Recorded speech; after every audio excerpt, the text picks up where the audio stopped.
నీ దేవుడు నిన్ను ఆశీర్వదించాలని, నిన్ను విస్తరింపచేయాలని, నిన్ను అభివృద్ధి చేయాలని ఆయన ఆకాంక్షిస్తున్నారు.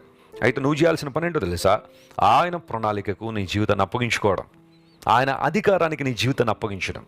ఈ రోజుల్లో చాలామంది అన్నీ చేయడానికి సిద్ధమే. దేవుని కొరకు కొంచెం దూరం నడవాల్సి వస్తే నడుస్తామండి. దేవుని కొరకు ఏదైనా భారం భరించాల్సి వస్తే వీఆర్ రెడీ అండి. దేవుని కొరకు ఏదన్నా ఒక కానుక ఇవ్వాలంటే మేము సిద్ధమేనండి.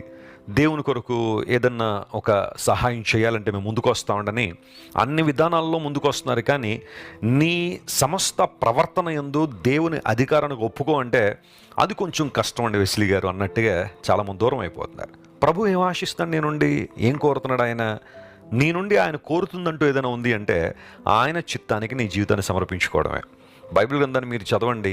ఏ వ్యక్తినైనా సరే మీరు తీసుకోండి, వారు అభివృద్ధి చెందారు అంటే, ఆశీర్వాదం పొందారంటే దేవుని చిత్తానికి వారి జీవితాలు సమర్పించుకున్నారు. కాబట్టే అన్ని విధానాల్లో దేవుడు వారిని ఆశీర్వదించాడు. దేవుని బిడ్డలారా, మీ అందరి పక్షంగా నా కోరిక, నా ప్రార్థన ఒకటే. అదేంటో తెలుసా? మీరు ఆధ్యాత్మికంగా మొదట అభివృద్ధి పొందాలి. వాక్య ధ్యానంలోను, ప్రార్థనలోను, దేవునితో సహవాసం చేయడంలోను, దేవుని స్వరాన్ని వినడంలోను, పరిశుద్ధాత్మ సంరక్షణలో మీరందరూ బహుగా ఎదగాలి, ఫలించాలి. ఆ తర్వాత అన్ని విషయములలో అనగా శారీరకంగా, భౌతికంగా, సామాజికంగా, ఆర్థికంగా, కుటుంబపరంగా దేవుడు మిమ్మల్ని దీవించాలని మనస్ఫూర్తిగా నేను ఆశిస్తున్నాను.